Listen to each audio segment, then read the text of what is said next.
Good morning, good evening, and good night, wherever you are. Welcome to another episode of a Good Wrestling Podcast, episode 26, 2.6, maybe not point, just 26. Welcome. I'm your host, Jamal Good. I am joined today by Will Grand Kamehameha. Really? I didn't have them this week, so there you go. Oh, right. What is Grand Kamehameha? It's like the ultimate Kamehameha, like It's my Kamehameha, bitch. Oh, okay. Copy your Kamehameha. I am also joined by one buddy. I have no gimmicks this week. I'm not from England. I'm from west side of Baltimore. Buddy, how are you today, sir?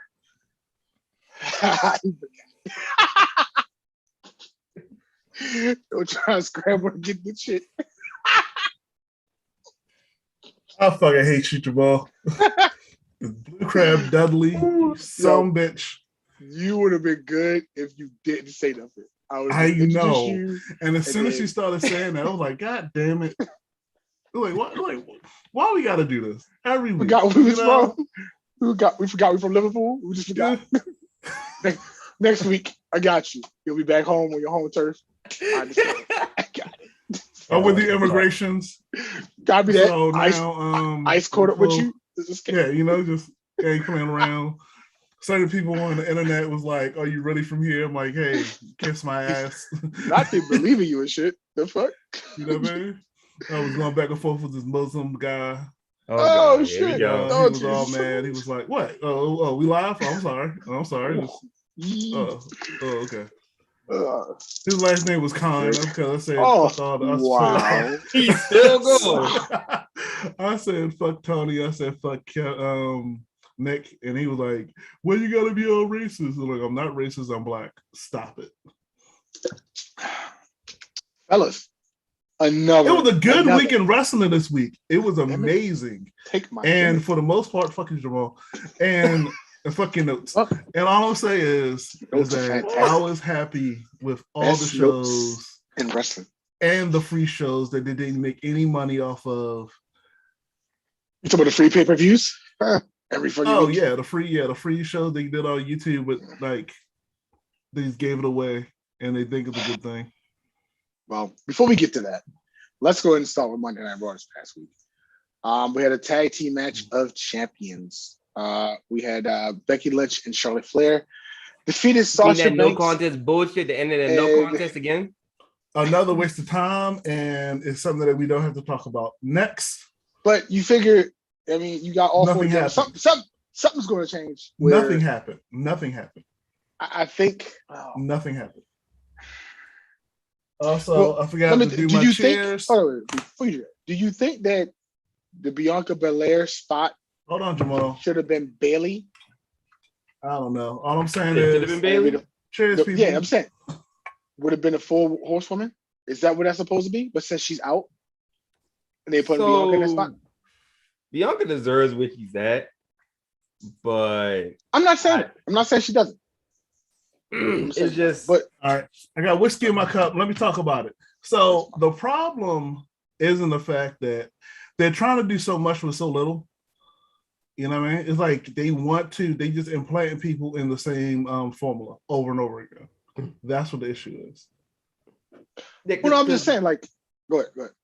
Because, okay, so the thing is, like, you have, there's another formula too, like, you have two teams that can't get along with each other, and you expect them to get along with each other for a match. You already know shit about to go south. Right. So, I mean, one of the things that I don't think it would have mattered if Bailey was in that spot too. But then it goes back to what you said last week, buddy, how they put too much focus on the four horsewomen.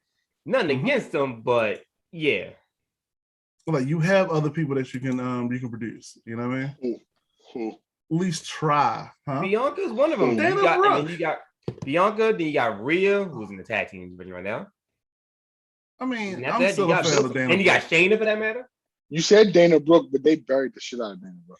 Well, I mean, you can always resurrect somebody when you bury them. It's not like it's a no all be all that person can't never come back.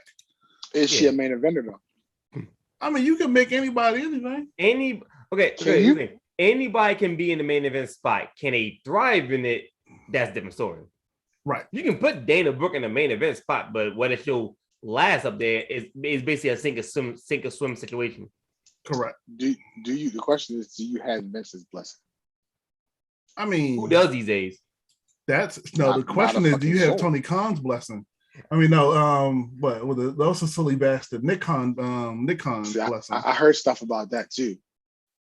About I mean, you got to do things to get ahead. I'm like, who am I to say that? Oh, you have notes? Oh, fuck your notes. I do. Yeah, fuck your notes. Oh, you have notes. Okay. Yeah, fuck your notes. You can't see my notes, but I have notes. Also, we had the Usos defeat the tag team of Big E and Drew McIntyre via disqualification. That was a good match. I mean, they kind of did the Mega Powers thing, which we kind of figured it was going to end up leading to a breakdown in communication and them kind of fight each other. So I'm not surprised there.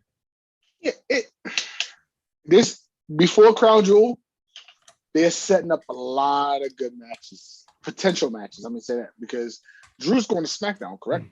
Yeah, Drew's going to SmackDown. This match with Big E and Drew never happened until now. I mean, it has to happen before. They try to rush it, which I kind of get, but I kind of don't. I mean, I get them want to have this match before Drew goes to SmackDown. I personally feel that it should. I personally feel like it should have a little more build up. But then again, Big E wasn't going to win the championship until the draft. So we wasn't going to have that happen anyway. Goddamn fireworks! Welcome to Baltimore. Welcome to Baltimore City, baby. It's funny because I live in the county, so but yeah. Fireworks. Yeah. Well, we had two more qualifying matches for the King of the Ring in the men's division. Xavier Woods defeated Ricochet. I hope they're going in this direction. I don't think they do. I would like to see Xavier Woods win it. But why? We'll see. Just and giggles, why? Just to top off the Triple Crown. Because he deserves it? Is that what it is? I never say he deserves it. Is that are you one of them people? Really not. He's not one of my top five current living. Because I want to see my top five I want to see Finn get it. Okay. King Balor. I can see that. That's what I want. I mean, but this film to finish off the trifecta of all the Europeans getting the crown. Who would you put him against? What you mean? Who would you put him against? Well, after he gets no. In the finals, who would you put him against? No, it could be Xavier. It'll be an amazing match. The person I would love to see is Ricochet, but right, he's gone now. Right. Okay, I'm leading more questions. Also, later on that night, we had Jinder Mahal defeat Kofi Kingston to qualify. Now, good kings of the ring are heels. Yeah. But do we really need another Jinder Mahal push? Oh, you know what that would do? Goes back to my first statement. He's Canadian Muslim. Jesus. That would it would be another diversity with a championship. Oh my God. You're not wrong. Is that going to sugarcoat it? We all know. No, I mean, really but that's not the gimmick that he's going for. I mean, what the Canadian, whatever the fuck that is, like Punjabi? Yeah, whatever. So like they can bring back the ugly motherfuckers, bring it back over to the Great Khali. Yep. And him and Oso can be in a match. Oh. Yeah. Oh, I see. Yeah. Stress. We're long term in this. I got you. So you want to put the BBG versus my God, here we go. the Indian guy. Indian guy. so I can finally get my battle between what curry goat I like more. Too much. The battle of ethnic diversity. Yeah, you know. I mean, that's the other thing. Somebody online was like, AEW doesn't have any black stars. The BIC, get it? Wow. Okay. We're not getting no guests no time soon. Welcome, Pornhub. How you doing? I'll let your boy. I don't think you want that kind of guest. What? Who? Huh? What you gotta do for Bria's seat? At this point, I would take it fucking anyway. Just for Bria. Anyway, go ahead, Jamal. Brother, me and Khalifa, come on in. Welcome. I don't. Come holler us. You like sports, don't you? Ooh. All right. Wow. We had Buddy's favorite tag team, Hurt Business. They defeated Mustafa Ali and Mansoor. Good. Now they split up. You need to put Hurt Business. I don't understand that though. And here's why I don't understand it. You already lack tag teams. Why split up another one? I don't get it. No, the question is, do they want to be a tag team at first? Well, there's that too. But then I guess it kind of boils down to the reason they're tag team in the first place. Exactly. But we don't know why they're tag team in the first place. We know why. Go back to my original statement. Yeah. But I just feel though that I just feel like there's no reason to fucking just split up another tag team. You already don't have many to begin with. Well, it's because Mr. McMahon does not like tag teams. He don't like factions. He don't like factions. He just, I don't know why. They have the potential to make a ton of fucking money. Let's be real. Let's be real, right? All right. If I give you $1 for your services, and then you got to split your dollar to 50 cents each, that's what the problem is. You got to pay. So give me $3. Give me $3. And you make more money with a singles than you make as a tag team. No. Bully Ray said that. Bully Ray is the main one who says this. Oh, that is let's true. Talk about that later. That is true. Hey, but then, how's your paycheck? But then I gotta ask one major question. Why the fuck you still have tag team champions? That's my issue. Products. That's a contradiction. My favorite thing is tag team wrestling. I always love tag team wrestling. If it's a good tag team match. A true tag team has to have one name, one finisher, and theme song. If you don't have that, then you just two guys talking about it. Well, the thing is you can also have like a combination finisher too. Because think about it, the Hardys, one of the greatest tag teams of all time, had a combination finisher. No, but it's still a finisher. Like it's you feel me? Like they were a tag team. Yeah, they were brothers. They were a tag team. But if you had somebody like the 2-man power trip, and it was just like, what the hell? You know what I mean? What was that finisher? I don't think they had a tag team finisher. I think it was either the stunner to the pedigree, or was that Shawn Michaels and Triple H? Triple H had the DX had the super kick to the pedigree. Right. Which, not gonna lie, that was a bit of a convoluted setup. Yeah, at least they got it from the Young Bucks. At least they stole everybody else finishing moves. At least it's something like the twist of fate to the Swanton bomb, or the fuck, what's that shit? Fucking Angelo Dawkins calls move. I can't remember shit. Yeah, it's a setup. It's always a setup to a finisher. That's what it is. One setup move, the other one finish it off. Yeah. So I get that, but and then it's like you got a question, because at that point it's like you said they had a one single move, or in this case a combination setup, one theme song, and now the thing about the theme song has to encapsulate both characters, stars. Mm-hmm. The Hardy, Edge and Christian. Like the whole thing with remember what was those Negro champions? You ready? Hold on. You ready? Top 10 tag team finishers. Number 10, the Doomsday Device. Right. Number 9, the Fall of a Man, Total Elimination. What? Oh yeah, the Ascension had that. Okay. But they got buried like a motherfucker. The number 8, the Heart Attack. I'll be real with y'all. I hated that. I hated that. What's not to hate? Wow. The number 7, the Powerplex. The Powerplex. I don't. That That's like before my time. was Paul Romanoff and Hercules. Yeah, it's before my time. Exactly. No one after 90. No one after 90 remembers that. Skull and Bones.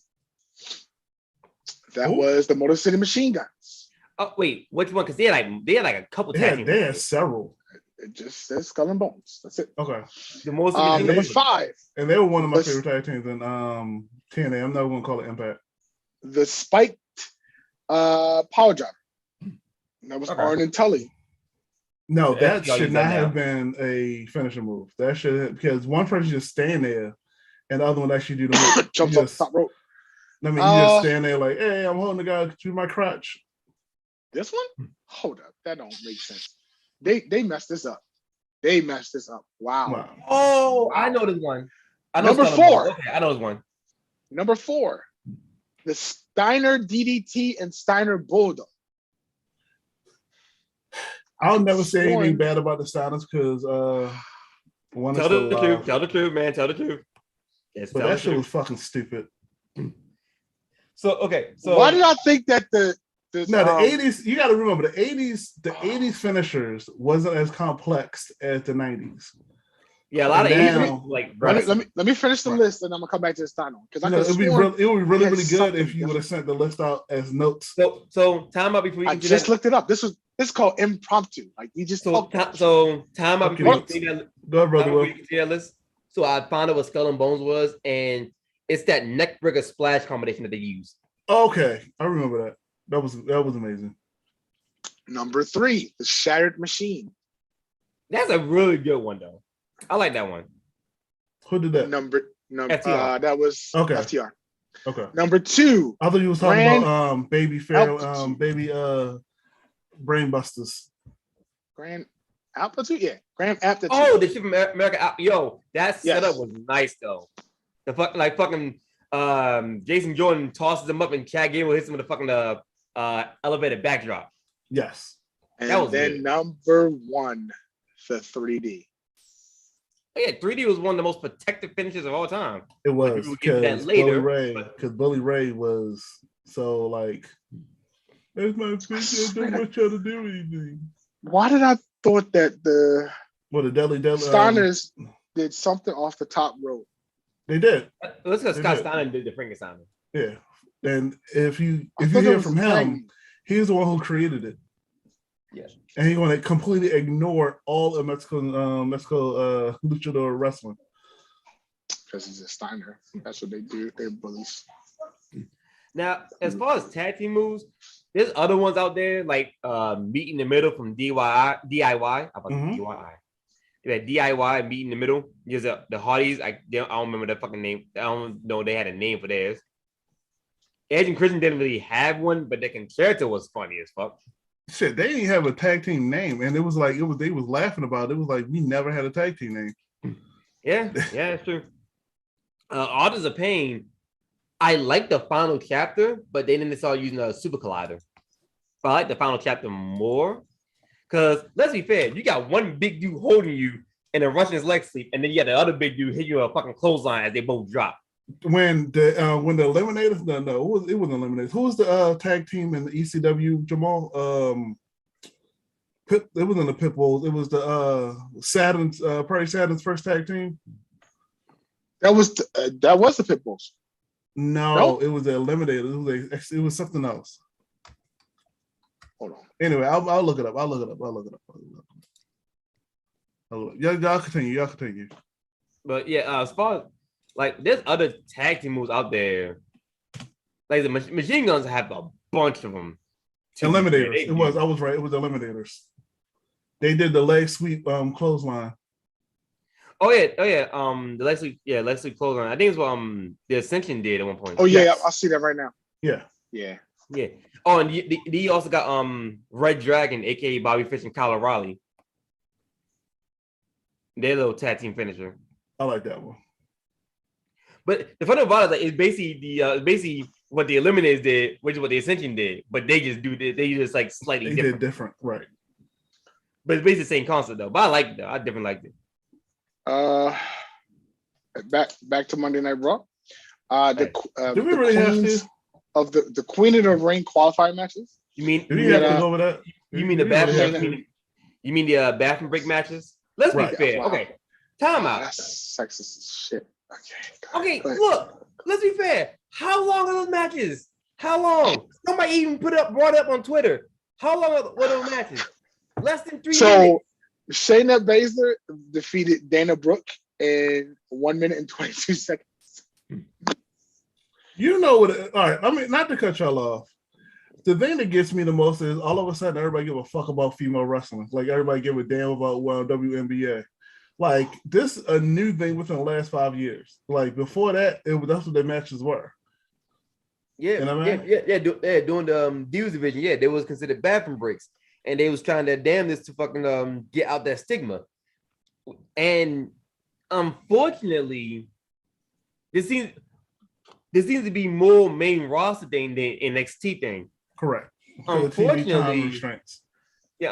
with every match every good women's match you get like 10 very short matches.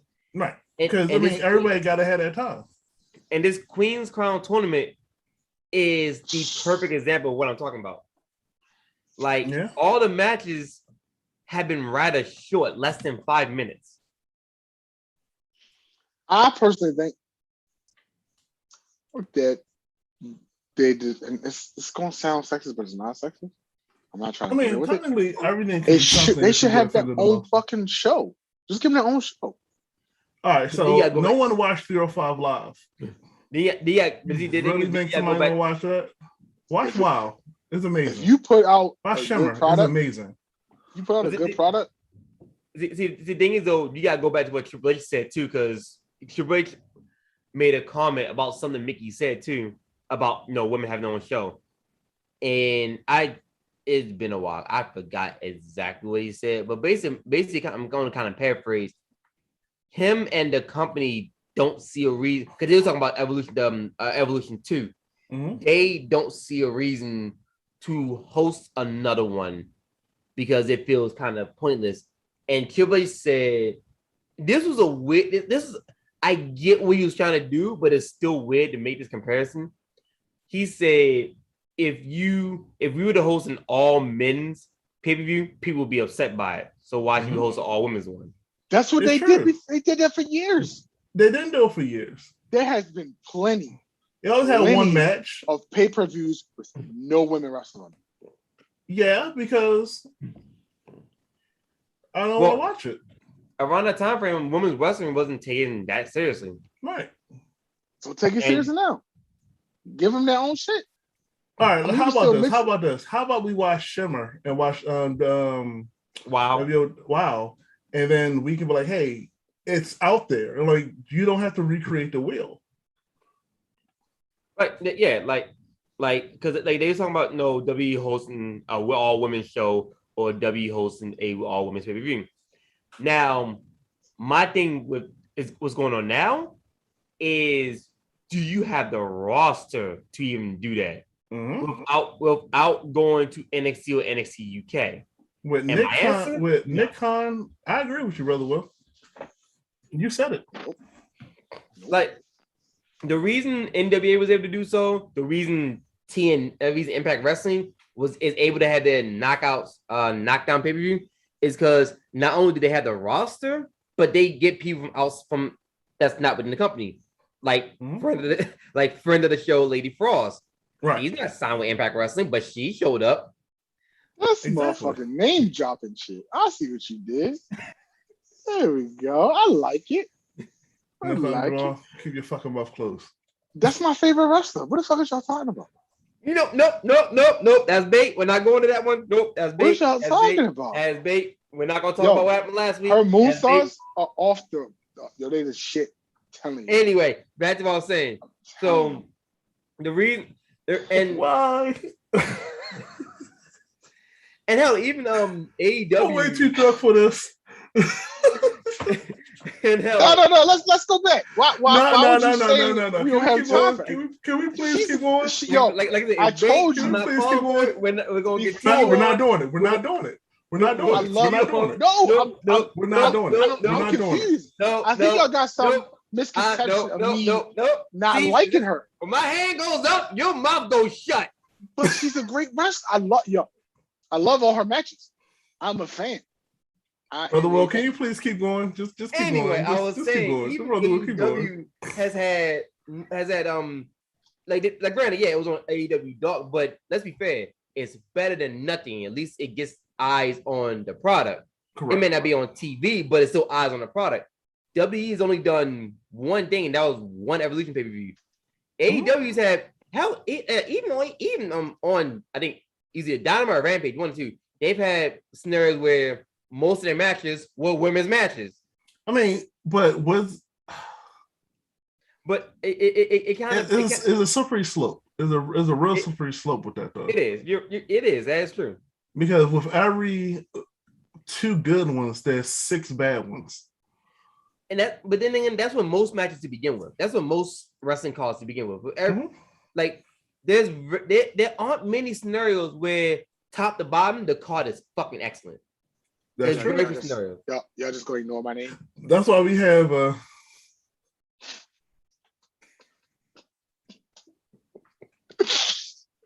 gonna have one professional podcast. I swear we're gonna have one professional episode. We're gonna have one. I don't know when we're gonna do it. We're gonna have one with straight, no jokes, no nothing. We're just gonna talk about the news. How much did you drink to come with that statement? I drink some Gatorade. It's the sugar and the Gatorade. It's got me fucked up. You were talking about buddy, guys. Oh shit, my bad. I've been drinking a lot, so we're not going to bring up my habits. But it is a slippery slope, and yes, a lot of women aren't. Because I just watched Rampage, the buy for Rampage, and a lot of women don't have good chemistry. Like Ruby and the Bunny, not bad, but you can tell that they don't have that kind of chemistry to make a match work. And that one. And hey, but and that's the thing, like I think I feel as though that I'm thinking that and again, this is my opinion, not trying to come off as sexist, but I think a lot of women still need work in the ring. So, because this is the thing, like I've as many matches as I've watched, one thing that's been consistent with most of the women, their matches feel a little slow. Maybe because they can't do a lot of stuff. No, that's not the case. There's a lot of women in Japan that be like on top of that shit, and Mexico that be on top of that shit. Yeah, because they start training at 5. Bring that talent in. They brought in. What's the chick name? Your favorite wrestler? What's her name? Asuka. No, your favorite wrestler, the one chick from ROH. Oh, Sarah Del Rey. Yeah, Sarah Del Rey. Don't you say nothing bad about her. No, I'm saying like she's good. Bring that she's talent amazing. in. You need to put more goddamn acronyms in front of the woman's name. No, I'm saying bring that talent in that knows what they're doing and have them work with them. Like they can put on awesome match. Shit. When Charlotte and Sasha did the Hell in a Cell, and Charlotte almost decapitated Sasha in that match at the beginning, that match went on to be one of the greatest fucking matches. As Macho Man said, cream rises to the top. Don't mess with the boss's daughter. You see me? I'm not doing that, Jamal. I'm not. I'm drinking way too much. Another example is Thunder Rosa versus Britt Baker. That unsanctioned match was fucking amazing. Right match. But again, Thunder Rosa started like she was like 6. You know what I mean? It's one of the aspects, and I don't even say it with the men. A lot of times you have true talent, and then you got good hands. You know what I mean? Like talent? Huh?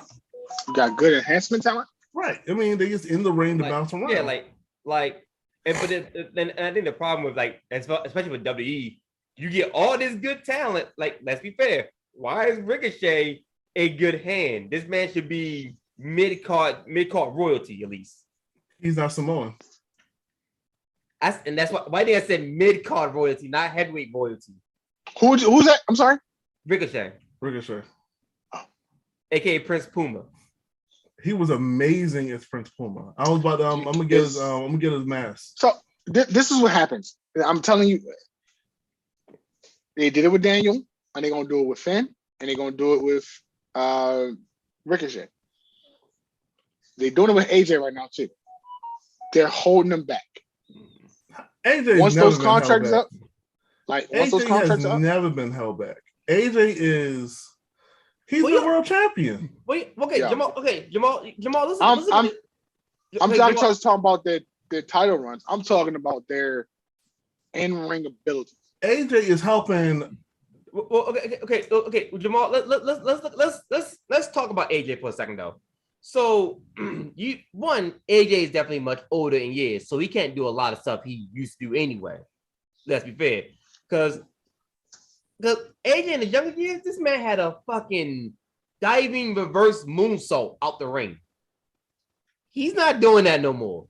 This man used to do a shooting saw press and a spiral tap. He said himself he's not going to do that no more. AJ's 44. Yes. Yeah. Now what he's doing now is he's helping almost the BBG. Yeah, BBG. I'm not calling him BBG. You got me calling Daniel. Daniel is 40. So he also has a history of concussions that we don't want. Oh, I can't make those type of jokes no more because somebody was offended when I was making certain jokes last episode. Cool. Somebody on Twitter. Wait. On Twitter. So okay. So quick side note, buddy. Are they mad at just you, or are they mad at all of us in general? Because I've said some. I'm more interactive with certain people, so I get the. So basically, they're mostly mad at you. Okay. Listen. I am a wrestle opinion. Ricochet's 33. So. Finn is 40. Yeah. Okay. So back to my point though. AJ's a little older. So why is that bat beside you? Because my son doesn't want to stay in his room. So is your son trying to be Sting? not even Sting though. This nigga came from the rafters and shit. Ready to kick me out. But so AJ is a little older, and there's a lot of stuff AJ is not going to do because of his age. AJ even said so himself. Remember this date, October the 16th. He is Once helping. That contract is up, and he goes to AEW or back to TNA. I mean, let him go. Let him go. He had a good run. He made his money. He retired. The thing is, AJ said that he wasn't going to sign nowhere else once his contract was up. Also, one of my favorite. Granted. One of my favorite wrestlers, Undertaker. Wait. Oh, no. That's not a debate. Showed off the. What happened now, man? What happened? He put on some great matches. Strike number 2, man. Strike number 2. He put I'm the one being threatened on Twitter. How are you changing your opinions? The fucking finishing move that he had, the submission move, when he put the motherfucker and he choked him out, that shit was hot. The fucking power bomb from hell, that shit was hot. Fucking the tombstone. I don't know you anymore. Undertaker. Hey, buddy. Greatest. Hey, buddy. Did you happen to take Jamal drinking, or is this Jamal clone the original one? You know what it is? Let's call him diabetic Jamal. That's what it is. Oh shit! When his blood sugar level goes to a certain point, he just start changing his goddamn thing. When the last time you check your goddamn blood sugar level? Hey yo, that diabetic Jamal. What the fuck? You know what I mean? Call you Mr. Two Toes. But yeah, but I was saying but they're not on the same foot. If AJ does, AJ said he wasn't going to go nowhere else. Now, if he does go somewhere else, that's a different story altogether. But AJ has been top dog in every company he's been in. New Japan, TNA, Ring of Honor, WWE at one point. Hell, he came in at the top of the status. Yeah, so AJ never been buried. I mean, he was buried in TNA. People keep forgetting what he was before when. People forget what it was when Jarrett was running the show, but right. So, but my point being, at this point, aside from winning the Intercontinental Championship, similar to Sheamus, what does AJ have left to prove? Nothing. Right. Because AJ is what? A former United States champion, former tag team champion, former World Heavyweight champion, former WWE World Champion. The only titles he didn't win in WWE is the Universal, the SmackDown tag team titles, but they're irrelevant. But the Universal, the Intercontinental, and any title in NXT. Did he not have the Universal when he went over to SmackDown? I thought he did have the Universal. No, he was WWE World Champion. How He was about that name? never Universal Champion. How about that name? Oh, really? Oh, we want to check. You want to start checking your. Yeah. AJ was never it was never Universal Champion. He fought for it, but he never won it. Yeah, but you got to remember, Vince hold the WWE Championship higher than he holds the Universal. You think so? Yeah. Maybe back then. Nowadays, I don't know. I mean, it's just Roman's belt. That's all it is. Roman can get whatever belt he gets. Like, you want this belt? Here's your belt. I mean, it says some when your original biggest babyface John Cena has never won that championship.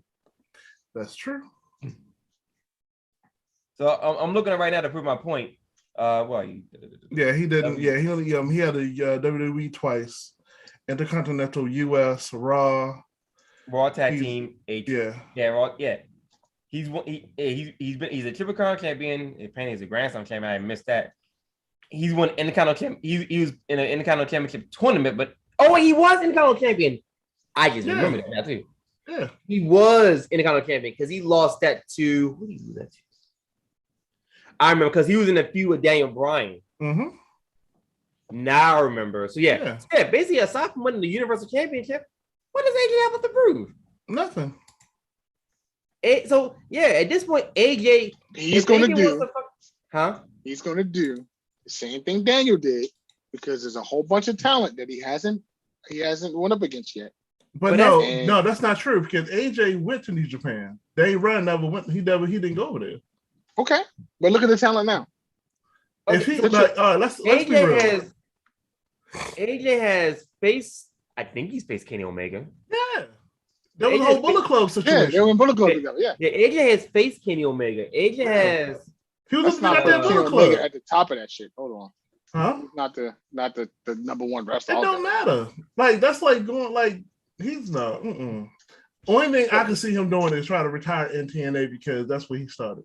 Because I know it was a not good the thing with the Good thing. Brothers or the fake Good Brothers. They ain't the real Good Brothers. Put AJ up against Sammy. Sammy Guevara? Put AJ up against Adam Cole, but make it a real good match. He had good matches in New Japan. He could have had that match in WWE, but no one decided to book it. Yeah, he had the match in ROH. Let's not forget they all met in ROH. AJ up against CM Punk versus Colt Cabana in this 3-way match. Oh, we gonna have too much now, bro. Way too much with the political sides. All the room going all 3 different waves. No, we don't need that. Now, has Colt Cabana been on AEW? Yeah, he has. Yeah, he has. He's with the. Now, would I mind seeing now? These are a couple matches I would like to see AJ have.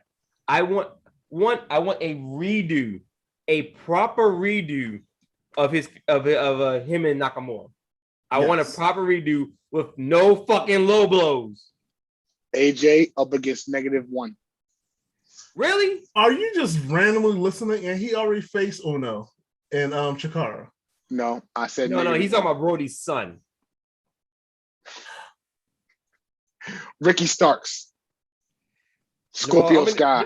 Jamal, I'm gonna need you to kind of calm your nerves. Now you're just randomly adding saying people. The Great Sonny Kiss. We're only on Raw. I know. Anyway, and you bring up Sonny Kiss. Yeah, but no, real talk. Like I said, I want to see a proper redo of AJ versus Nakamura. As far as outside WWE, let me think. I'm trying to think. He did everything. Like it's not like he hasn't been a travel wrestler.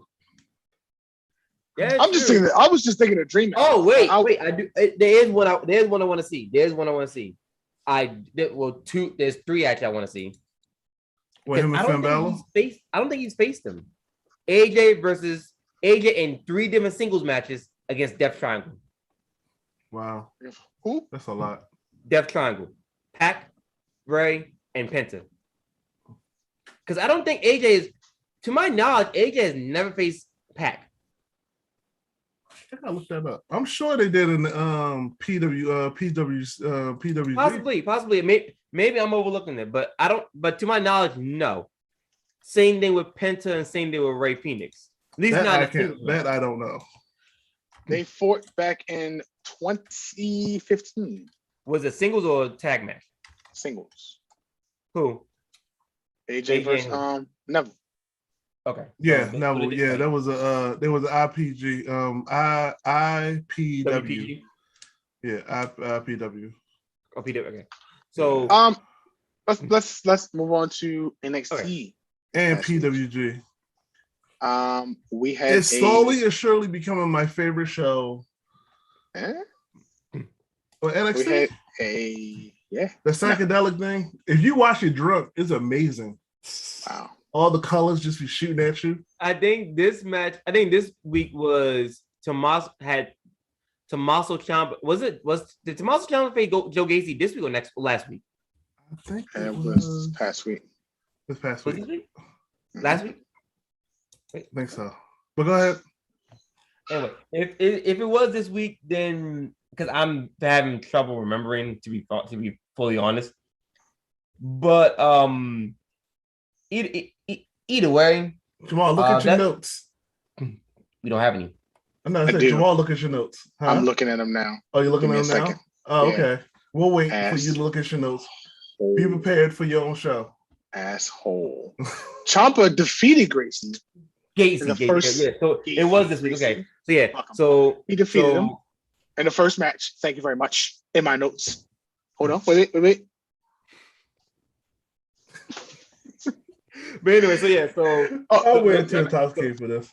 So and I fucking called it too. I said a couple weeks ago, if this gimmick is supposed to be a heel gimmick, he's done a really good job. Lo and behold, this gimmick is a heel gimmick. Mm-hmm. So I called it. Mm-hmm. Yeah, you did, Brother Will. I'm like, you can't have this kind of gimmick and expect to be a face. People are going to hate you. Oh. So yeah, it's definitely a heel gimmick. So so far, it's very funny because some of the buzzwords he's using is like, oh my God, they're cringe. Like you're a heel, so as soon as someone punches your face in, I'm happy about it.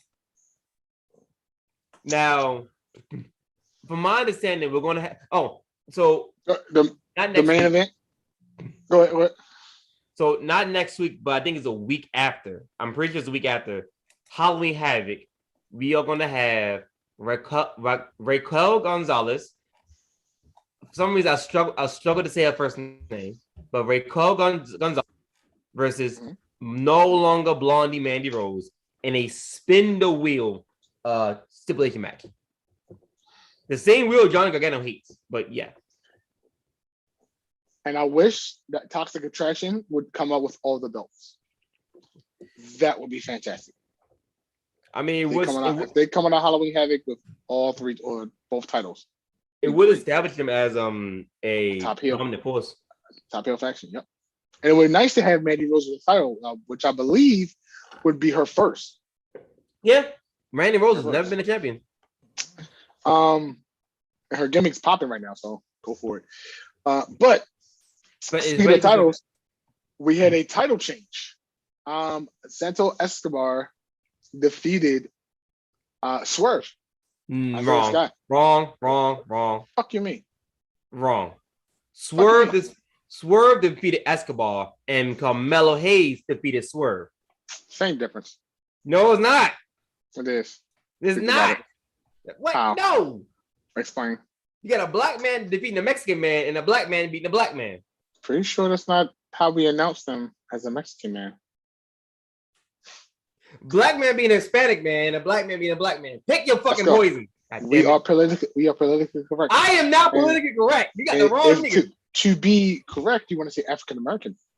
Fuck that shit, motherfucker. I am not politically correct. I am established that. I'm not trying to get banned off Netflix. You know that. Hey, as long as you don't see, there you go. You was about to pull me in. I was being good. You was about to pull me in. Go ahead. Touch that subject. That group that I'm not gonna fuck with. Go ahead. Touch that. Go ahead. Anyway, Jamal. Yes. Not Baltimore City. They be all march to your house and shit. What? Or should I say sash into your house and shit? Oh my god. But yes, Swerve defeated Santos. First and foremost, before I get into that, I like how you overlooked the fact that the fucking Legado kidnapped Hit Bro. So wait a minute. I gotta talk to my producers about my notes. But go ahead. I'm sorry. Go ahead. So yeah. Producer, fuck your notes. Prior to the show beginning, despite the fact one of the members was missing, I don't know what happened to Adonis, but Legado kidnapped Top Dollar and B-Fab, leaving Swerve by himself. So that was... They all going to SmackDown, so it don't matter. When they gonna get broken up? I give them 2 months. Okay. Matter of fact, I give them... What's the pay-per-view in February? Can I bloody talk? The pay-per-view in February, that's when they'll break up. Wow.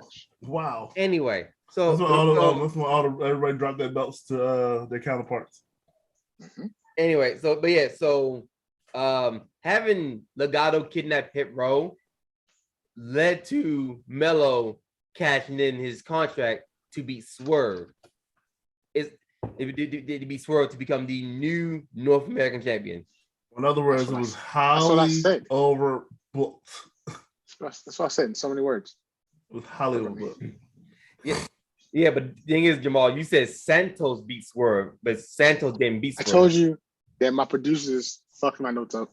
Aren't you the producer? Cool. Here we go again, breaking down the fourth wall. That's why we start the podcast by saying "fuck your notes." I mean, Jamal, technically, you already broke down your fourth wall because you said Santos' name right. Hold on. Like you said Santos' name right, so you already broke your fourth wall. What's the next show? Hold on, 1 second. Hold on.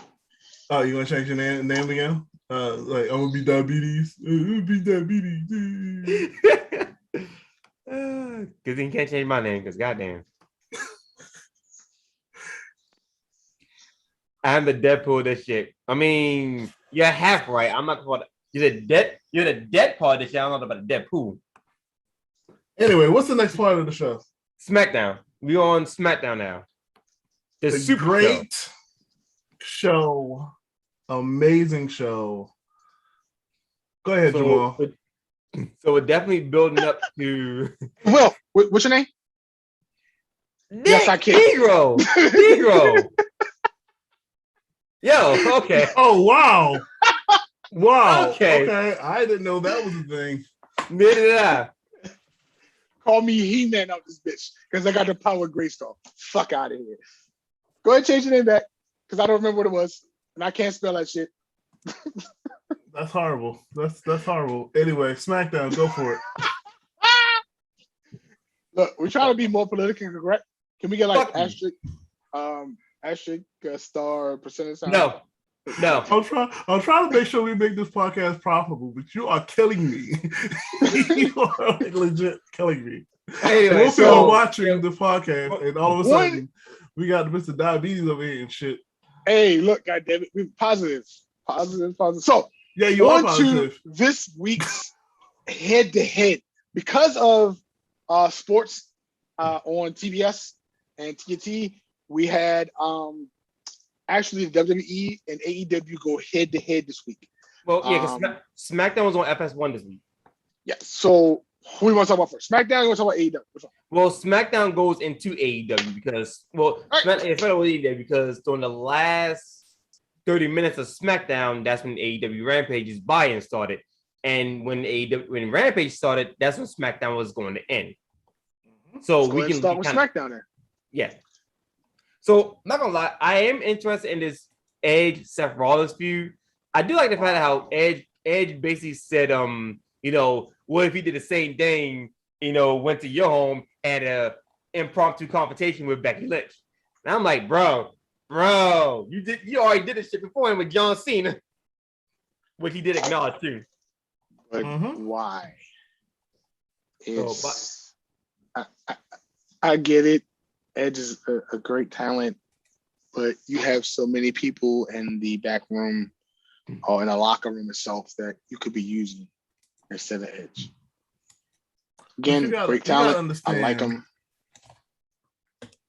You gotta understand, it's about the show. Like, you have to just sit back and enjoy the show. How is he growing Seth Rollins though? Seth Rollins is always a great talent. You don't need to grow that. You know how he's growing him? He didn't injure him yet. That's how he grew him. Wow. True story. We'll get into the other topic later from what me and Buddy was going to talk about. Okay. But so continue. To continue with the qualifications match for the King of the Ring tournament, we had Finn Balor defeat Sami Zayn, and we also had that's it.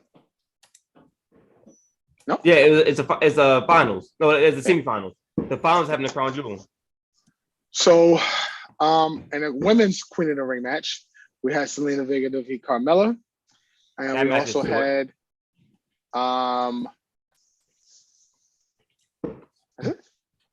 that's it. What? Match. Yeah, that's it. Becky versus Sasha. Yeah, I was gonna come back to that one. We had the Usos defeat the Street Profits. And another that was an amazing match. That was an amazing match.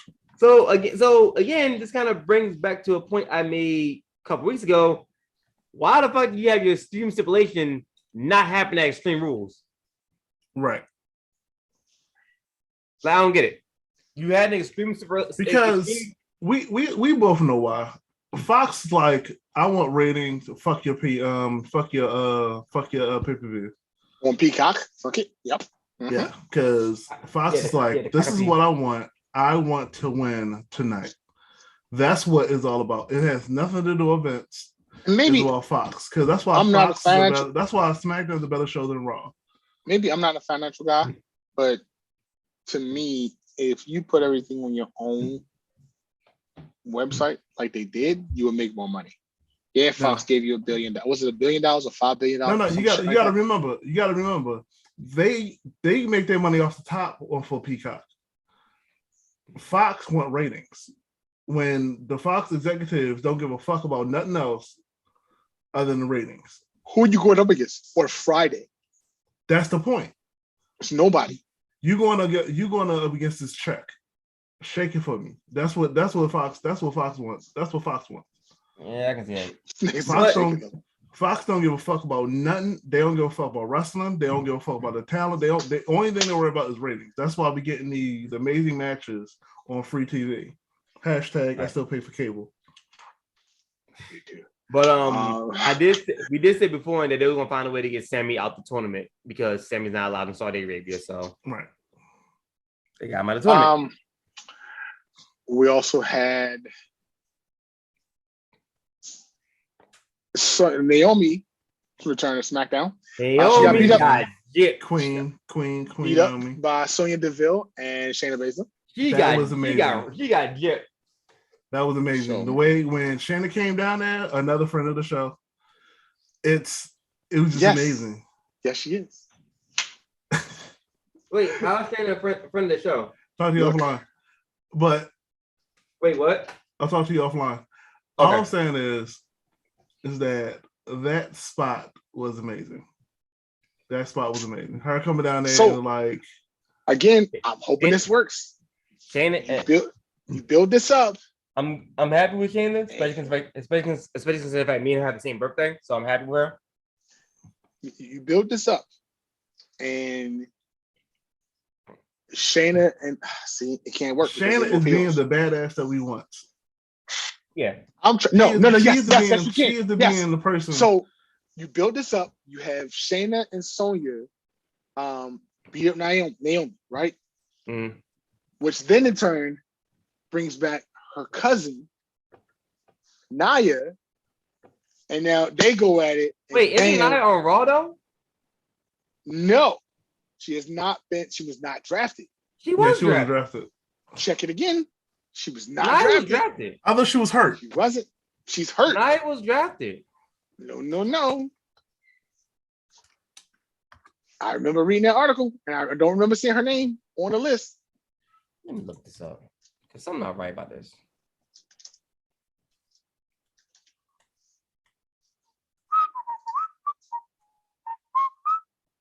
Da da da da. Give me Da one da da second. da da da da. I'm mad. It was like, and she 37. Good look. Who? Nia Jax. Dang. Jamal, she's a good fit for you. What the shit? No, she wasn't drafted. Look at your knees. Wow, I see what you did there.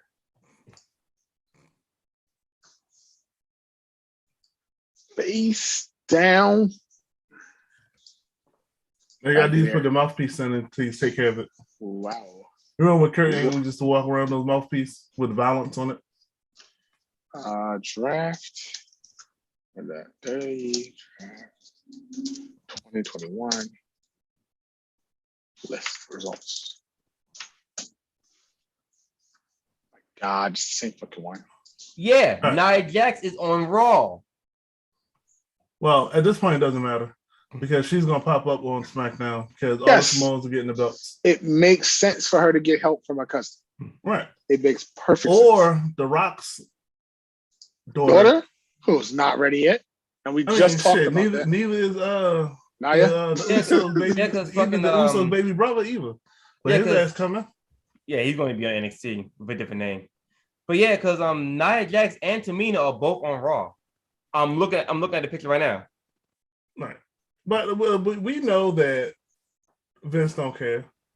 I mean, you're not wrong though, yeah. So I really get her to change her goddamn name from D-Drop. That's not happening. Piper Niven is never going back to Piper Niven.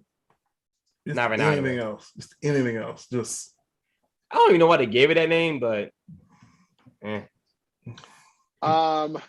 could just kept the Piper. But yeah, call her no, because you got the right. We had the contract signed between Brock Lesnar and Roman Reigns. Yo, that was hilarious. Yo, Brock that was is hilarious.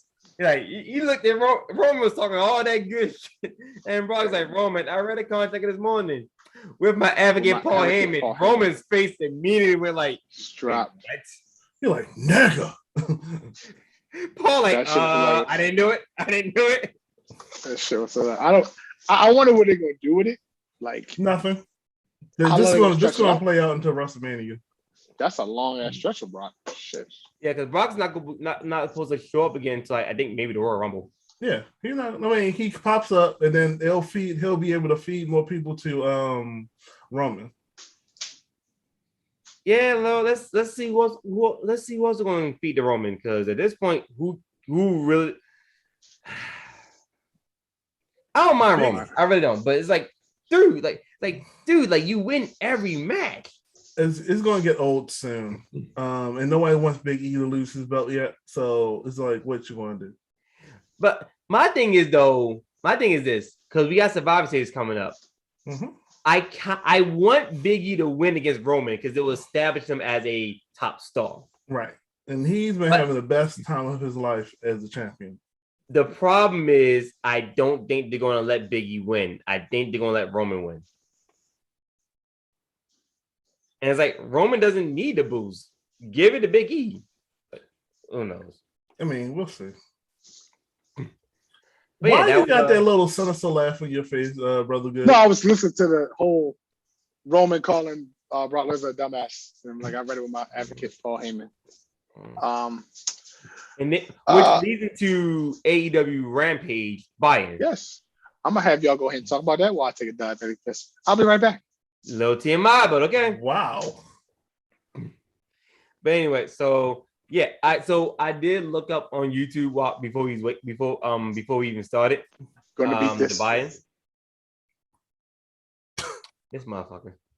So I did look up YouTube the buy-in though, and I see AEW has new talent. Bobby Fish won his first match. Right. And Brian Suzuki, not bad match though. Not bad match. Which then leads to the actual show itself with CM Punk versus Matt Sydal. Mm-hmm. It wasn't a bad match. It was a standard WWE match. Yeah, because both of them WWE guys. Right. Then you had There was one more match. Oh, Ruby versus the Bunny. That's what I was talking about earlier. Ruby versus the Bunny. Mm-hmm. So, because I was watching they that have match, no chemistry. They have no chemistry. You gave them a pass. Yeah, they don't. had no chemistry. Yeah, so that's what I was talking about. Like Ruby and Britt, they have chemistry. Ruby and the Bunny, you can tell there was a bit of struggle there. Right. So and that was one. It kind of took me off the match. I'm sitting back like, yo, y'all had no like y'all ain't rehearsed this. It's like I'm sitting back like, but everyone has one of those nights anyway. So I'm sitting back like, okay, what is this really gonna be about? Right. So, but it looks like Ruby's next match is going to be against Penelope Ford based on what happened after the match. Right. Right. Which leads to the final match of the night, America's Top Team versus the Inner Circle, which Jericho took the pinfall for that one. I was surprised he took the pinfall, but I understood it. It's not going to hurt him if you take the pinfall. Yeah, Jericho taking the pin is fine. Right. Last thing you want is have your newly crowned TNT champion take the pinfall, because that's something WWE does, where the newly crowned champion takes a pinfall. And that's something I don't understand why they do that, but that's just the thing they do. Right. So at least having Jericho take the pinfall, because Jericho's one Jericho's already an established name. Two, he's a former AEW World Champion. Three, him taking the pinfall will not hurt his career at all. At all. Nobody will talk about this after tomorrow. Right. It's just Jericho lost. All right. Mm-hmm. Next topic. Now if Sammy took the pin. What the fuck? Sammy took the pin? Right. But the internet, their little community would have went in the uproar. But because Jericho took the pin, all right, Jericho took the pin. Next match. Next subject. So I don't mind Jericho losing. And the fact that it was Scorpio who got the pin. Right. Like, okay, you know what? I have no problem with that. So speaking of Jericho, apparently he's gonna be taking off soon for his tour starting next month. Right. That's why we thought they was gonna break up, but he's gonna be like, I'm out and let everybody do what they do. Yeah, honestly, and that's right. Like I said last week, that's rather fair because it gives everyone time to do their own thing, especially if Jericho's not gonna be there. It gives them time to do their own thing. So then then the occasion where they come back together makes it a little more special. Correct. So I'm not against them not splitting up and them just kind of doing their own thing for the most part and teaming up from time to time. I have no problem with that whatsoever. Right. It's more of a alliance than an actual faction, so that's a good thing.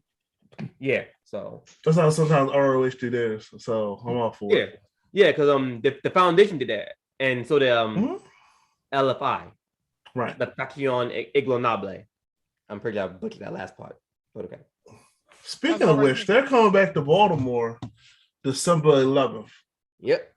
And so that'll be another road trip for the crew. And for the crew.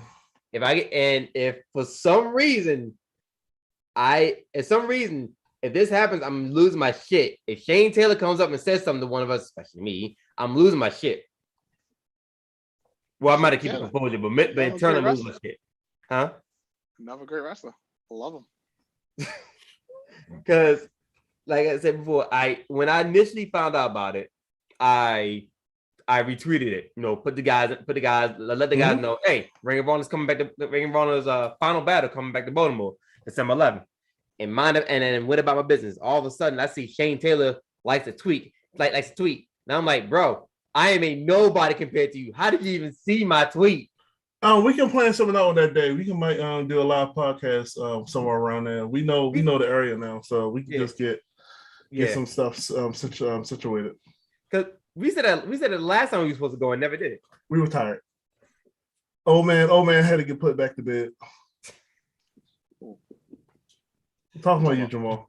Fuck you, Jamal, bro. But I will be going up there with my Ring of Honor World Championship. Mm-hmm. But so December 11th. Look forward to us potentially doing a live podcast there. If we end up doing that. But since that's that, and AEW Dynamite is on later on tonight. Are y'all finished Rampage? The whole thing? Yeah, Rampage. Damn. The fuck? Nothing? Okay. So, all right, cool.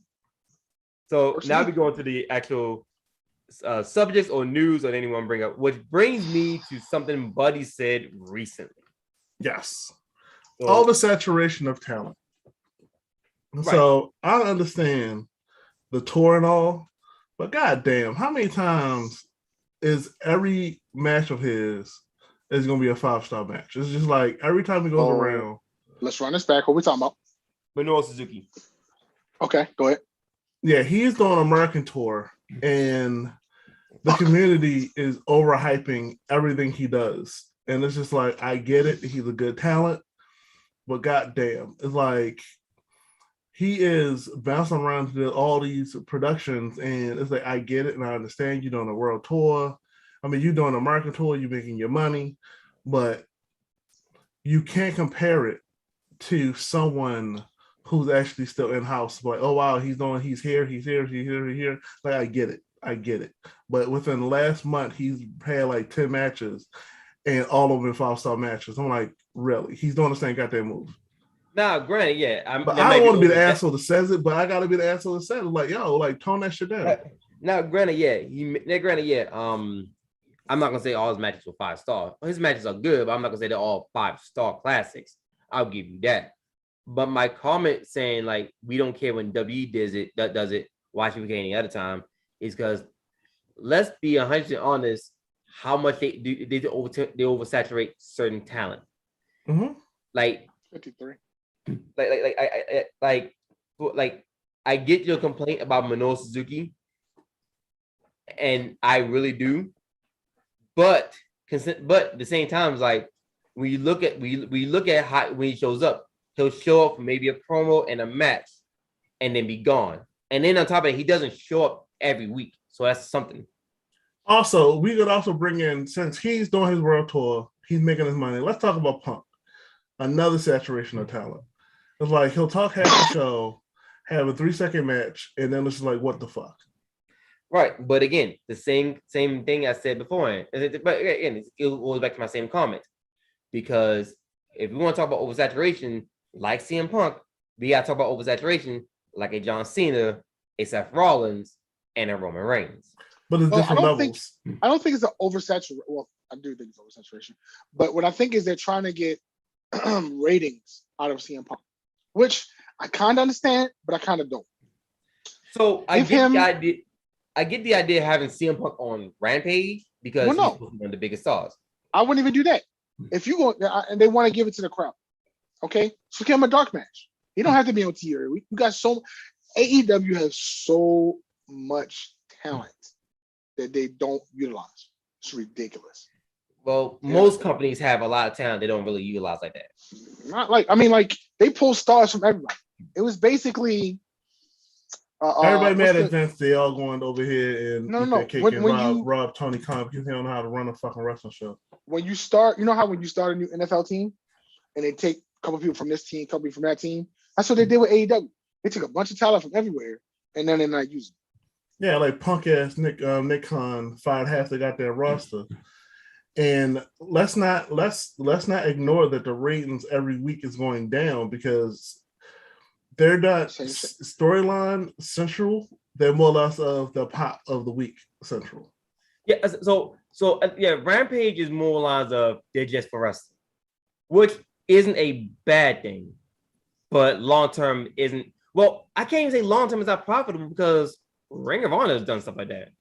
I mean, but Ring of Honor is its own entity. Ring of Honor is like one of the greatest promotions. Right, the reason I'm saying I can't say it's not reason I can't say it's not gonna be profitable in the long run is because, like I said, one, okay, so maybe bringing some of the storylines from Dynamite, or not even that, maybe giving some of those storylines on Rampage, or maybe like some stories from Dynamite can bleed over into Rampage, will be fine, because the whole point of AEW Dark and Dark Elevation is just wrestling.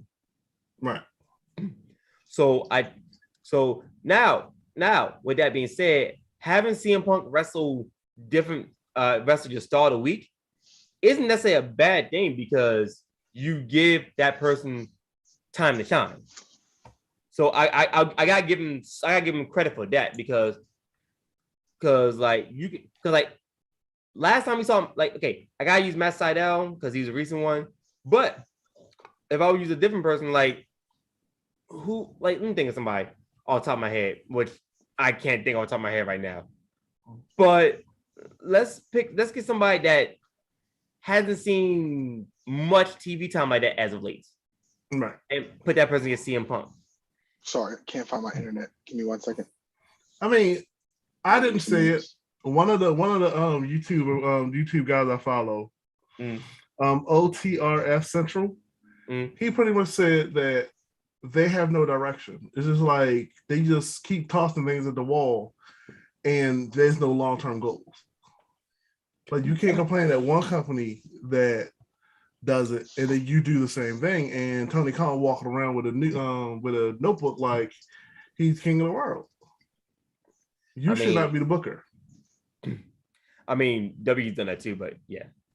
But I get the point. I do understand the point though. However, I think the reason we complain about when W does it is because they've been around long enough. Right. So you would think that they would know how to be better compared to AEW, which is like compared to AEW is like, you know, they're like about 2 years old at this point. Mm-hmm. So you would think so. We complain about WWE because listen, like, yo, WWE, you've been around for ages. We would think you would know better. Right. But the problem was WWE got real complacent since there was no real competition. Right. And now they got some actual competition. They actually got to work. But they're still looking like, yeah, they're there, but they're not competition. We can still be complacent. And then you start seeing people like fans like, yeah, we're gonna go somewhere else because now we're introduced like now we know what Ring of Honor is, we know what Impact is, we know AEW is this, and for some people, hey, we know New Japan exists because some of the people you got is from New Japan Pro Wrestling. Right. So yeah, like W got real complacent, and you can tell it's showing in some of their storylines and their booking and whatever. Right. And that's one of the sad things about it, but it's still like, yo, just you don't have to keep beating the same horse over and over again. Right. Now, granted, does AEW deserve some criticism? Yes, they do. And look, I'm a big time wrestling fan. I have been told by a couple people that I know who follow wrestling themselves that I am probably one of the biggest and probably one of the most knowledgeable wrestling fans that they know. And I tried to give you the gimmick of like the doctor or something like that, but you didn't want to run with it. But it's okay. Am I still the host? Can I meet you? Or no, Jamal's host right now. I'll switch back over. Ha bitches. Go ahead. Anyway, but no, my thing is this.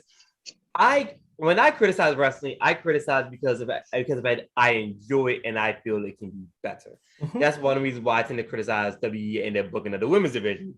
At one point, I criticized AEW in their booking of the women's division. Now, granted, it's not perfect, but it's definitely better than right now. It's better than main roster WWE, at least in my opinion. And it's mostly because of the fact that, like, so for example, like the whole thing, for example, like. You still have Britt Baker, but they also try to hype up some other matches that didn't necessarily involve the championship. Hell, even Britt Baker hyped up the fucking triple threat match between Nyla, Rosa, and Jade. Right. But while still, Britt Baker hyped up the idea of the TBS championship while still saying, yeah, y'all have that. I'm still the head bitch in charge because I'm still the top dog. Right. Honestly, what if they put her in that tournament and she become Dr. Britt Baker 2 belts? I mean, that would bring more heat to her. I really wish I could meet you, Jamal. You can't though. Haha, so that would bring more heat to Britt Baker, yes, but I'm pretty sure Britt doesn't care enough. Britt's character doesn't care enough to do so. But then I am the ultimate women's champion. I am the first ever dual AEW champion.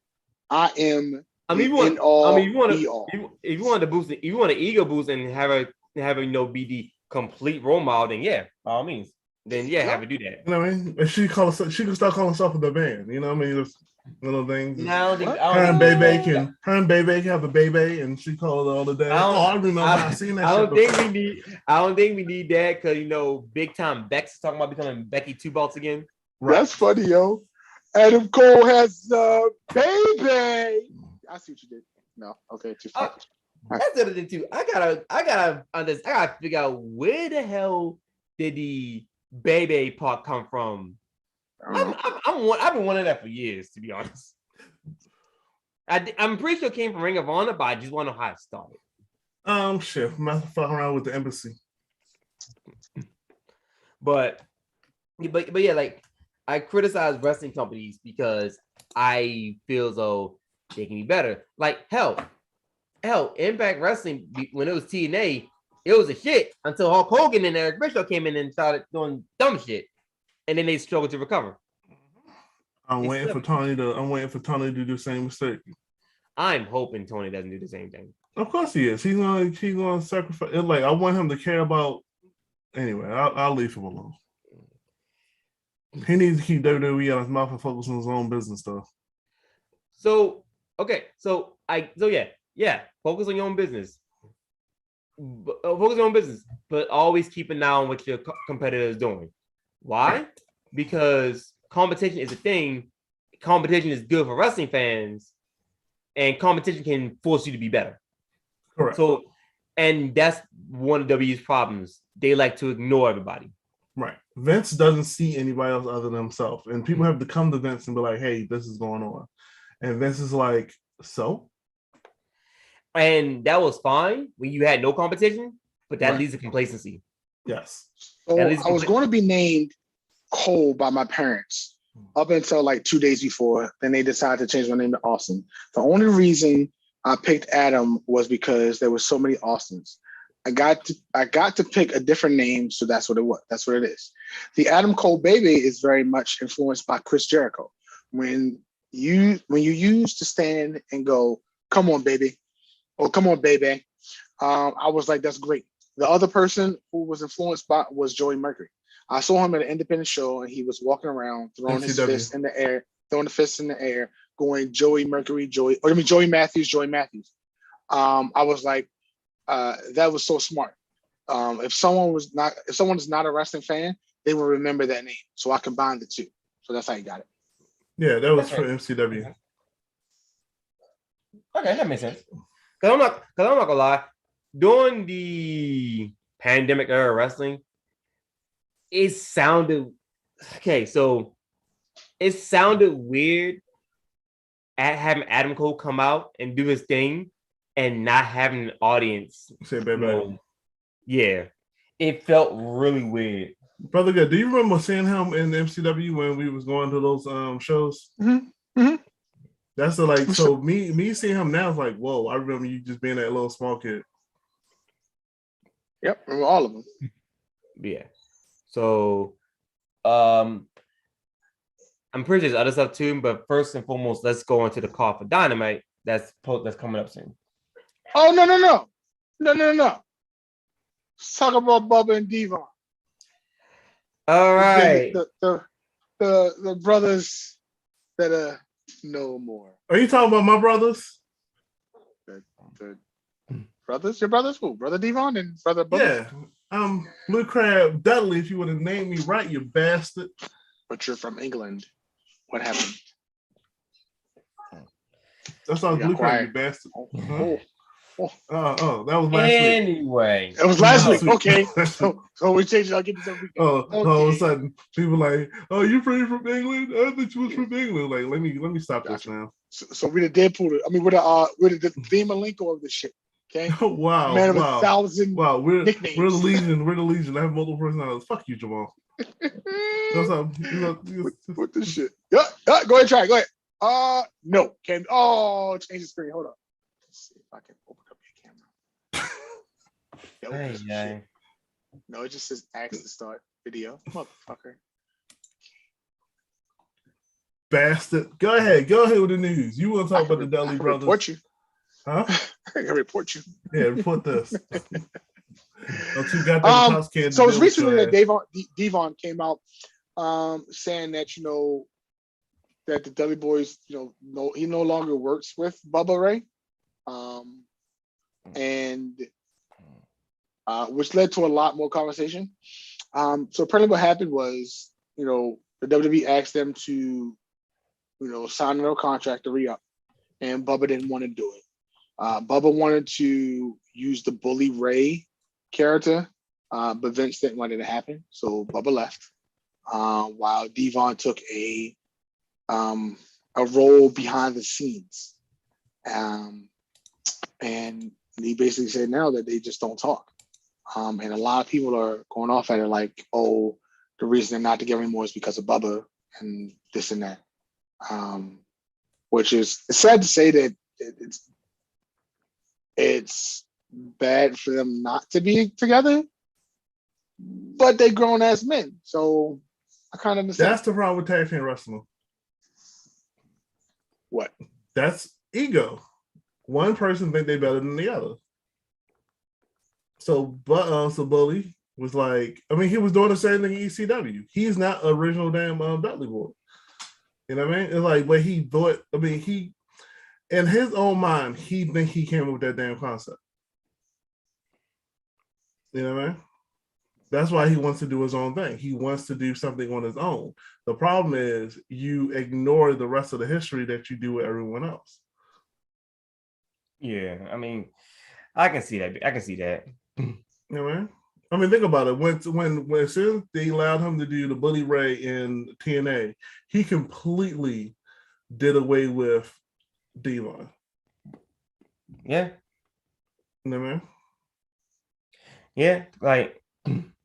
Yeah, because so he on Busted Open he talked about that too, and he mentioned, and this kind of leads into the other thing, the the lost art of the finisher, because he was talking about the 3D being one of the most protected finishers in wrestling, and he mentions how during that tag team match with the Motor City Machine Guns, when they hit the 3D on Chris Sabin and Chris Sabin kicked out, it led to the storyline split of the Dudley Boys because Bubba thought Devon was weak.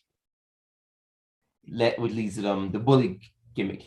So tag team wrestling has a lot of egos.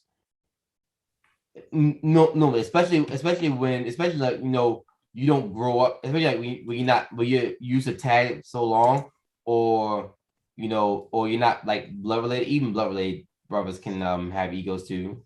You see what happened, like the other story behind the Hardy Boys, like no one talks about that. You know what I mean? Right. Like it's like the same thing with Kane and Undertaker. You know what I mean? Brothers just don't get along. Kane and Undertaker aren't really brothers. So what? Never mind. Anyway, it's been a good podcast, people. What are you talking about? The best wrestler in the world. It's been a good podcast, people. Brother Will, can you shout us out? The Steiner brothers, shit like that. The same thing with them. Want to say congratulations to Lacey Evans for having birth of her second child. I was saying I can get why Bubba may feel, I don't know, but why they may not really kind of communicate, because they both go in a way they just go on different paths. It happens. Like it happens in anything. You just go. Just wait until this podcast go off and Jamal fires us. No, I would just retort. So let me see. Anyway, but yeah, like it's like you mentioned the whole Hardy Boys thing. Like Matt, like everyone knew who Jeff was because Jeff was a high flying daredevil, but many people didn't care about Matt, despite Matt being the more adult technical wrestler of the group. Right. Sober. Hey, look, most wrestlers were not sober. Let's be fair. Especially during that time frame. Most wrestlers were not sober, Matt included.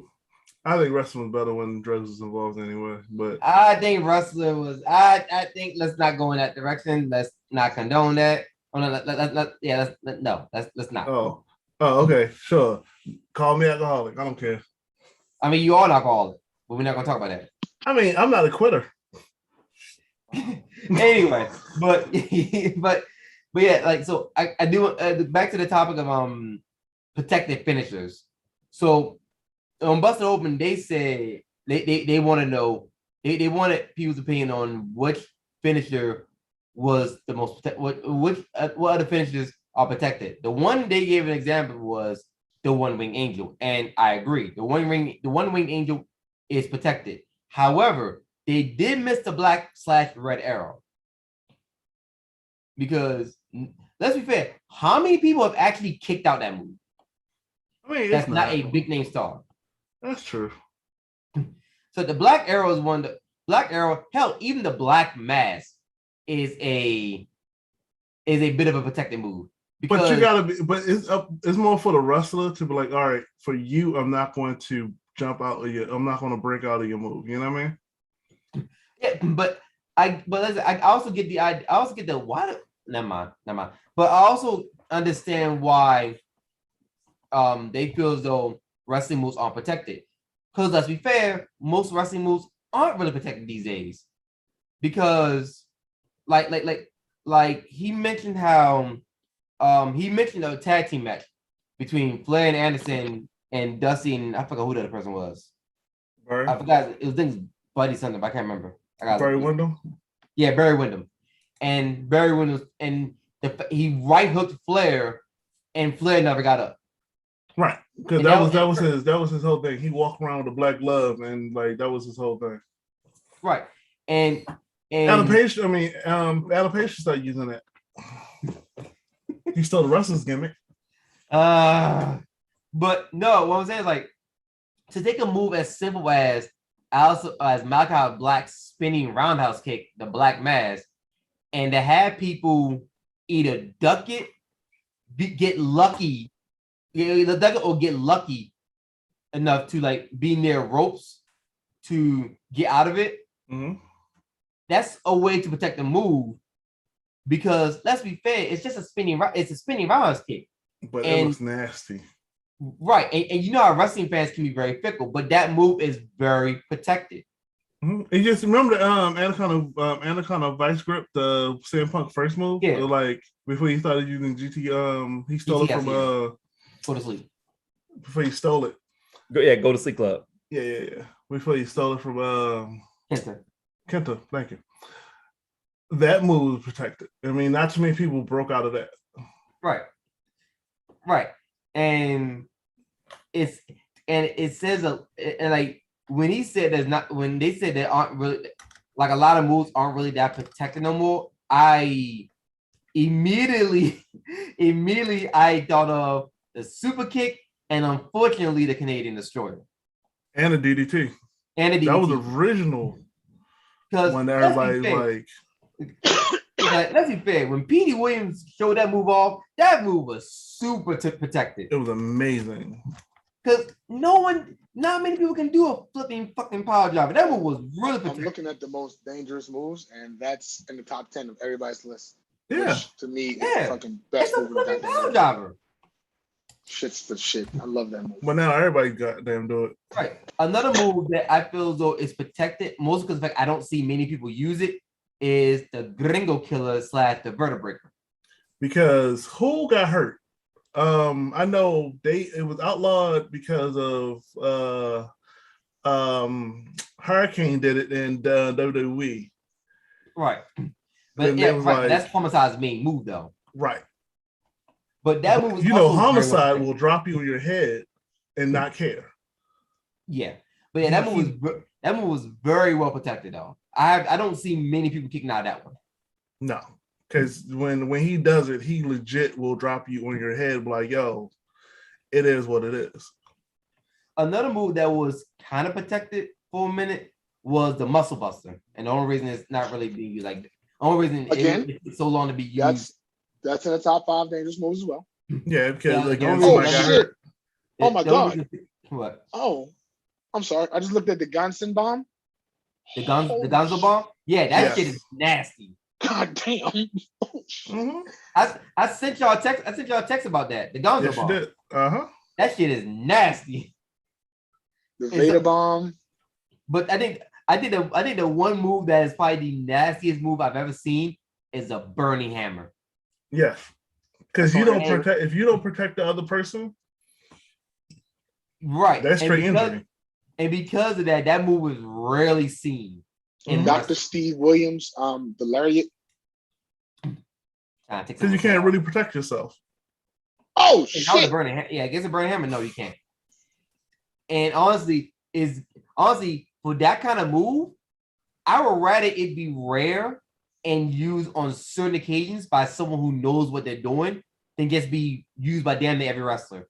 So the fact that it's rare is a good thing.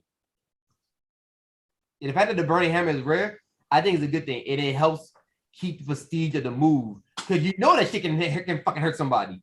Mm-hmm. What's another move that the Steiner screwdriver? Yeah, that can really break your neck. Yeah, so yeah, basically a lot of moves that are protected normally target the head. Mm-hmm.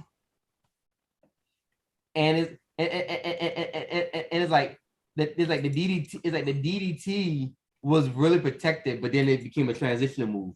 Right. Because when Jake Roberts did it, he did an interview, he was like, "Mine, I do a snapback, and when you watch it, it's like their body just go limp.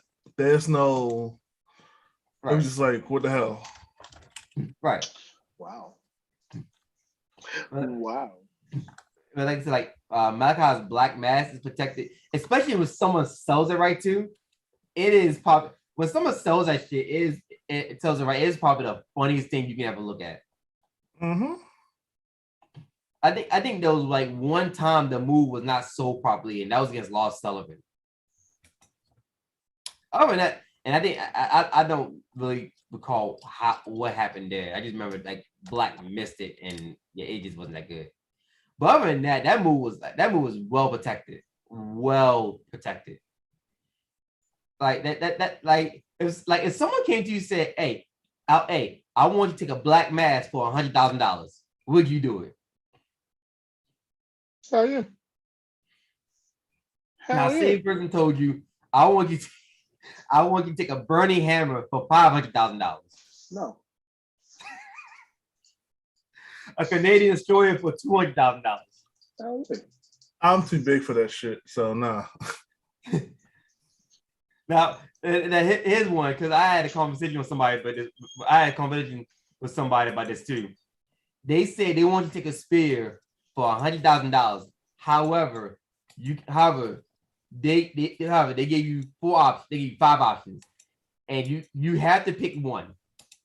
And they go on the list. You gotta take Goldberg spear, Bobby Lashley spear, Edge spear, Rhino spear, or Roman spear. And the thing is, depending on what spear you get, you may get more money. All right, I would take the pounce. The pounce, so you just fly halfway across the ring. I will sell the fuck out of the pounce. No, I'm not gonna lie. The pounce was significantly better with the 6-sided ring. Yes, because the way he bounced off the rope, like significantly better with the 6-sided ring. With the 4-sided ring is one thing, but with the 6-sided ring, it was like 10 times better. Like I can't even deny it. But yeah, so say though, I feel what they were saying about the lack of art in wrestling finishers. Because even some finishes that you would think no one should kick out of, people kick out of. Yes. And sometimes, and then and this leads to the idea of like picking your spot. I think somebody said it best because Bubba was talking about it, and he was saying how when you do something more than once, it loses its significance. Hell, doing it twice loses its significance. Which when I listened to that, I immediately thought of the Roman Reigns spot at Survivor Series when he's facing against Drew McIntyre and how he canceled Nia Jax's table spot with Lana. Right. I mean, because everyone can't do the same thing. Right. Except for ECW. And Bubba even said that how when somebody tried to get somebody wanted to give him I forgot what match account. I think it might be an ECW match. I can't remember that he's talking about. But he said they wanted to give him 5 tables. He said no, I just need 1. And honestly though, a good table spot should only really need 1 table. Mm-hmm. But the problem nowadays, like everyone's trying to one up each other. Right. And that's one of the problems now when Mike Awesome and ACW did it. It was just like everyone just kept they had like 20 tables. They did no moves, all it was power bombs on tables over and over again. Right. And it's and that can be a problem. Because it ruins the significance of the table spot. Correct. But that's why like somebody Jeff Hardy's ladder spot was special because if you think about it, Jeff Hardy didn't really do many ladder spots like that. Or at least he tried not to. Right. I'm sorry, I just watched Black just kick the shit out of Dante Martin. But yeah, like just the idea of because like you can watch a Jeff Hardy match that involves ladders. And you can count on one hand how many times you'll see Jeff jump off the ladder. On one hand. Jeff doesn't do ladder spots like that. Like that often. Mostly because them bitches hurt. Yes. And that's one of the things that he started like, I ain't doing that no more. That's why when he does the last time he did a ladder spot was a triple threat match against him, Zayn, and AJ Styles. And he did a ladder spot, and that shit looked like it hurt. All jokes aside, that's why I worry about that. What's that silly boy that thinks he's the dead? Darby Allin? Yeah, that's my issue with him. It's like, it's all cool now, but shit gonna come back to haunt him. Yeah, right. That's why everybody stopped doing the shit. But that's also why, like, like his coffin drop should be saved for like, the finish of the match. Like right, you shouldn't do it every goddamn match. Is like they just get old. Right. I think Darby should find another move to help establish the coffin drop as a last ditch effort. Yeah, the coffin drop should be a last ditch effort. He should have something else. But the question is what though? And there lies the problem. Because he has nothing else. I'm pretty sure you can find something else though. But it's like, and it's kind of similar with the Undertaker's last ride.